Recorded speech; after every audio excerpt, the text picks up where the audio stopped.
नमस्कार, वर्षा स्वादिष्ट रेसिपीजमध्ये आपले खूप खूप स्वागत आहे।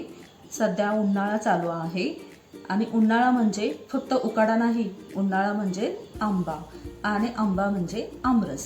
आज आपण बनवणार आहोत एकदम पारंपरिक घरगुती आणि तोंडाला पाणी सुटेल असा आमरस। तर हा आमरस करण्यासाठी येथे मी 3 केशर आंबे घेतलेले आहेत।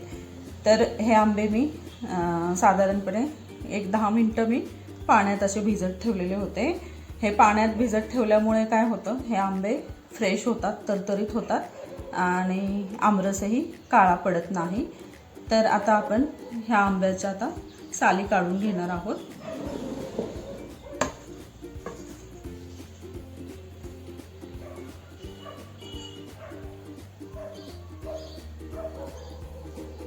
हे पहा, अशा पद्धतीने आपण याची साल काढून घेणार आहोत।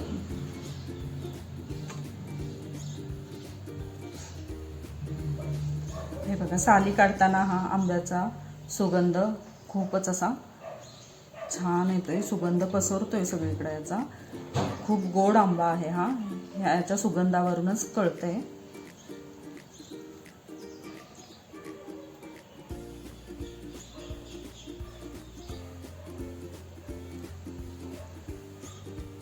खूपच छान असा पिवळसर बघा आहे।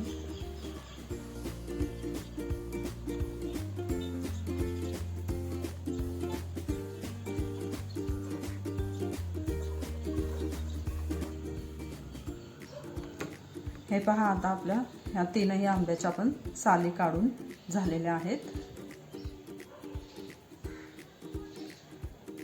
तर आता आपण ह्याचा गर काढून घेणार आहोत। तर इथे मी मिक्सरचं भांडं घेतलेलं आहे। तर या मिक्सरच्या भांड्यामध्ये आता आपण हा गर काढणार आहोत।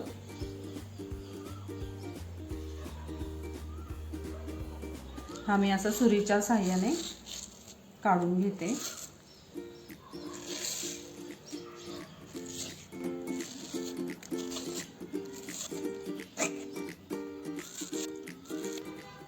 आता 3ही आंब्याचा गर काढून झालेला आहे आणि आता आपण हा जो सालीला गर आहे लागलेला, तर तो आपण आता ह्या किसणीच्या साहाय्याने काढणार आहे। मी किसणीवर अशी साल ही घासून घ्यायचे, त्यामुळे सालीला जो गर असतो तो पूर्णपणे निघून जातो। असं या पद्धतीने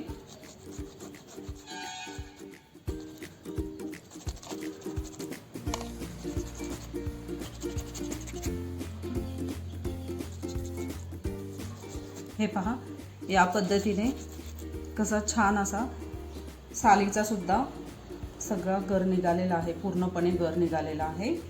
तर अशा पद्धतीने आपण ह्या ज्या साली आहेत या सालींचा गर हा असा काढून घेणार आहोत।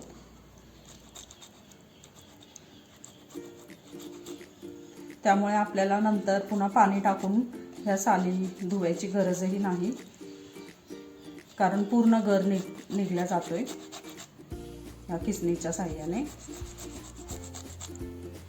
आता हे पहा, आपला आंब्याचा सर्व गर काढून झालेला आहे। हा गर किती छान पिवळा आणि जाडसर गर आहे, त्यामुळे हा आमरसही खूप छान होतो। तर यामध्ये आता आपण साखर घालणार आहोत। तर हा केशर आंबा गोडच आहे, त्याच्यामुळे मी याच्यामध्ये थोडीशी साखर घालणार आहे। त्यामुळे मी यामध्ये मोठे 4 चमचे साखर घालते। आपले नाश्त्याचा चमचा असतो तसा ते 4 चमचे मी साखर घालते।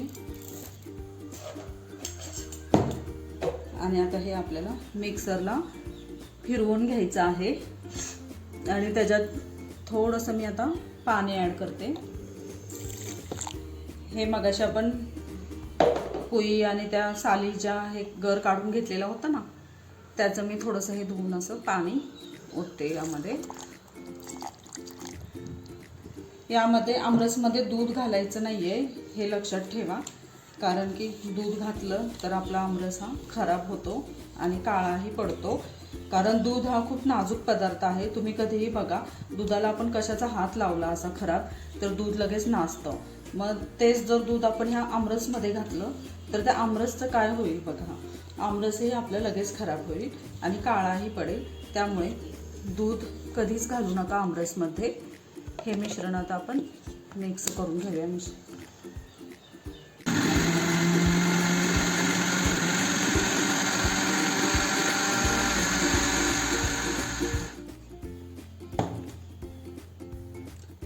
एक मिनिटभर फिरवलं हे मिक्सरमध्ये आणि ह्याच्यामध्ये अजून थोडंसं खूप असा गर जास्त असल्यामुळे घट्ट मिश्रण झालेलं आहे. तर मी अजून थोडंसं यामध्ये हे पाणी ॲड करते आणि पुन्हा एकदा फिरवून घेते.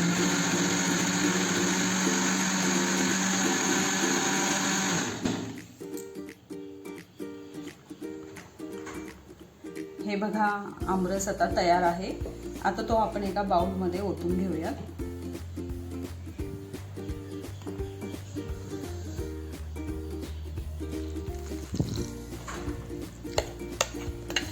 हा बघा आमरस किती छान, ह्याला रंग पिवळसर छान रंग आलेला आहे आणि खूप असा दाटसरही झालेला आहे. तर आता मी यामध्ये जरा हे मिक्सरला आजूबाजूला जो गर लागलेला आहे तो जरा पाणी ओतून साईडने असं स्वच्छ हे करून घेते. त्यामुळे आपला हा गर वाया जाणार नाही, मिक्सरच्या भांड्याला जो लागलेला आहे तो.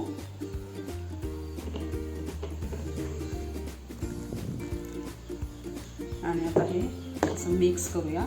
तर यामध्ये काही जण वेलची पावडर ही टाकतात, पण मला वेलची पावडर आमरसमध्ये नाही आवडत. कारण कसं आंब्याच्या आमरसचाच फ्लेवर यावा, त्याच्यामध्ये मला वेलचीचा फ्लेवर अजिबात आवडत नाही.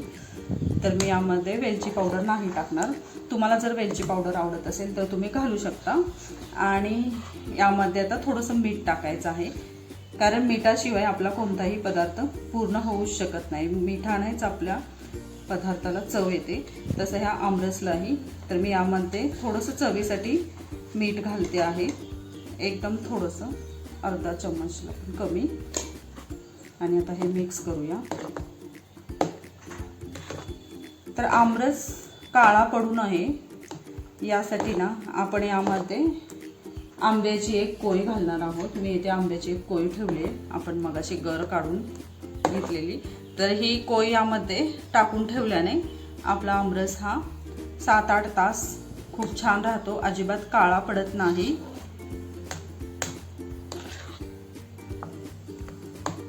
तर आता हा आपला आमरस हा तयार आहे.